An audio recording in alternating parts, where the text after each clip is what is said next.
Truck operators और ड्राइवरों की हड़ताल का व्यापक असर देश भर में देखा जा रहा है और ट्रक ड्राइवरों की हड़ताल का दूसरा दिन है। हड़ताल होने से सब्जियों की ढुलाई, परिवहन, कई तरह के सवाल हैं कि इन पर असर होगा या नहीं। इस मामले पर ओखला सब्जी मंडी के थोक और फुटकर व्यापारियों से बातचीत की आपके अपने चैनल ने। लोगों का इस मुद्दे पर क्या कहना है वो भी आपके लिए जानना जरूरी है।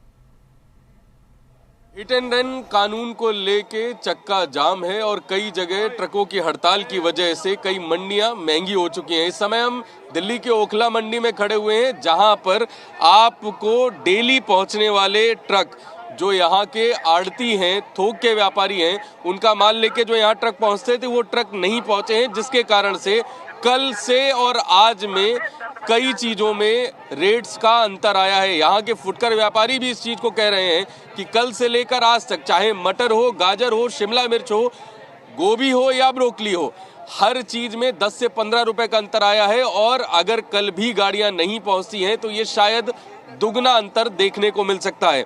अनाजपुर मंडी में चाहे व्यापारी थोक के हों या फुटकर के हों, सभी को ट्रक हड़ताल की वजह से महंगाई से जूझना पड़ रहा है। और इस महंगाई की वजह से कहीं ना कहीं जो फुटकर व्यापारी हैं उनको सबसे ज़्यादा मुश्किलों का सामना करना पड़ रहा है। माल ना पहुंच पाने की वजह से महंगाई बढ़ी है और यही स्थिति अगर रहती है तो थोक व्यापारियों का कहना है कि यहाँ पर हालात मुश्किल होते दिखेंगे और जिन रेट्स में अभी 10-15 रुपए का फर्क आया है वो दुगने भी हो सकते हैं।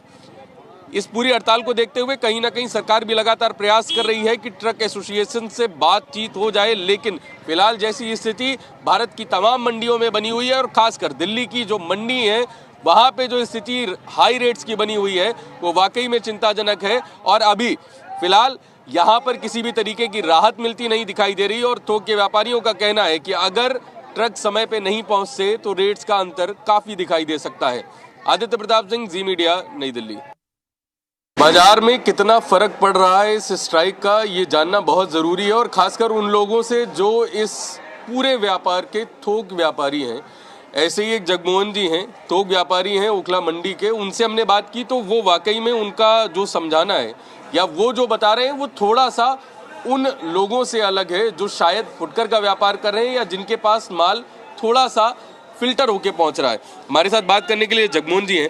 जगमोहन जी, आप कुछ बता रहे थे इस स्ट्राइक को लेके, कितना फर्क पड़ा है मंडी में, कितना फर्क पड़ेगा रेट्स में अगर गाड़ियां नहीं पहुंच रही हैं या गाड़ियों की स्ट्राइक की वजह से? नहीं, एक्चुअल में क्या है कि जो बाहर से जो बड़े ट्रांसपोर्टर हैं, जैसे नासिक हो गया, आपका कलकत्ता हो गया, जितने भी 1000, 1500, 2000 किलोमीटर दूर से आने वाले बड़े जो ट्रांसपोर्टर हैं, उन्होंने इस स्ट्राइक को मजबूत किया हुआ है। वो चाहते हैं कि इस चीज़ को बदला जाए। पर जो लोकल है, एनसीआर का जितना भी एरिया है, वहाँ से सारी गाड़ियाँ आ रही है, पूरी आवक है, ऐसा कुछ नहीं। यहाँ मतलब ये केवल बाहर की, तो ये जो नासिक और बाहर की गाड़ियाँ जो आप 1000-1500 किलोमीटर बता रहे हैं, तो क्या प्याज और आलू इन पे फर्क पड़ रहा है? नहीं, प्याज भी लोकल आ रहा है, पंजाब से आ रहा है, मटर भी पंजाब से आ रही है, ऐसा कोई फ़र्क नहीं है। बाकी यूपी से सारा माल आ रहा है, ऐसा कुछ नहीं है। देखिए, यहाँ पे जगमोहन जी थे बात करने के लिए, जिनका थोड़ा सा मानना है वो अन्य व्यापारियों से इतर है और उनका कहना है कि ये जो स्ट्राइक है ये सबसे ज़्यादा होल्ड इस पे जो 1000-1500 किलोमीटर दूर के ट्रांसपोर्टर्स हैं उनकी वजह से पड़ रहा है। बाकी लोकल एनसीआर या पंजाब से जो माल यहाँ पहुँच रहा है उस पर किसी तरीके का फ़र्क नहीं पड़ रहा और बहुत ज़्यादा रेट्स में भी अंतर इससे समझ में नहीं आएगा। आदित्य प्रताप सिंह, जी मीडिया, नई दिल्ली। अब आप सोच रहे होंगे कि हिट एंड रन कानून है क्या जिसका विरोध हो रहा है। आपको बताते हैं, सड़क हादसों पर लगाम लगाने के लिए सख्त कानून बनाया गया है।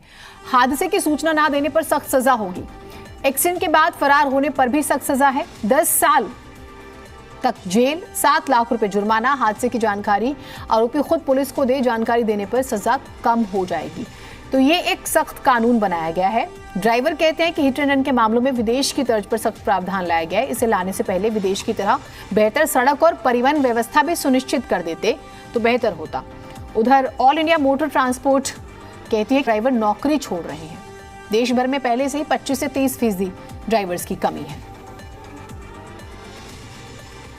अब है हरा प्याज लगाते हैं, अदरक लगाते हैं, ये शिमला मिर्च लगाते हैं। तो आप बता रहे थे कि रेट में अंतर आया है, आज ये का गए, कल तो दूसरा भाव था, दूसरा भाव हो गया है। कितने अंतर हुआ लगभग? वही 5 रुपए का अंतर हो गया। 5 रुपए का अंतर है। 5-10 रुपए का ऐसा अंतर 10 रुपए का अंतर है। ये थोक में जब आप खरीद रहे हो तब है? हाँ थोक में। अच्छा, तो अभी क्या लग रहा है, गाड़ियों के ना आने की वजह से? हाँ, गाड़ियों के आने के वजह से माल महंगा बता रहे हैं। आज पहले से कम आई है गाड़ी? हाँ, आज गाड़ी आई भी ना है, 1-2 गाड़ी आई है। कल मटर 24 रुपए किलो बिकी, आज 52 रुपए किलो। मटर का अंतर? मटर हर चीज में लग रहा है रुपए हाँ, बढ़े? हर चीज में। अच्छा, अगर आज भी गाड़ियाँ या कल गाड़ियाँ नहीं पहुँचती तो रेट और बढ़ने की संभावना है? बढ़ेगा। ग्राहक हमारा भी नहीं ले पा रहा महंगाई की वजह से। रेट आज और कल में तो काफ़ी बढ़ गए हैं, मगर कल शायद कोई सब्जी भी ना मिले। कई सब्जियां ऐसी हैं जो आ ही नहीं पाएंगी, जैसे भिंडी, करेला, खीरा, प्याज, आलू, इनके रेट ज़्यादा बढ़ेंगे। ये नहीं पहुँच, ये दूर की गाड़ियां हैं और रास्ते में गाड़ी वालों को परेशान करेंगे। गाड़ियों की हड़ताल है, कोई गाड़ी चलाने को राजी नहीं है। फुटकर सौदों में तो बहुत आग लग रही है, और जब आड़त पे माल नहीं है तो फुटकर सौदों में अपने आप आग लगेगी। गाड़ी आ नहीं रही, जो भरी खड़ी हैं वही आ रही है, केवल गाड़ी नहीं पहुंच पा रही। रेट में अंतर काफी आ रहा है। रेट में काफ़ी अंतर आ रहा। जो मटर 14-15 की बिक रही थी वो 20-22 की बिक रही है। फुटकर बिक रहा था, क्या भाव बेचे? ग्राहक का था 25 रुपए किलो लगाओ, 20 रुपए लगाओ।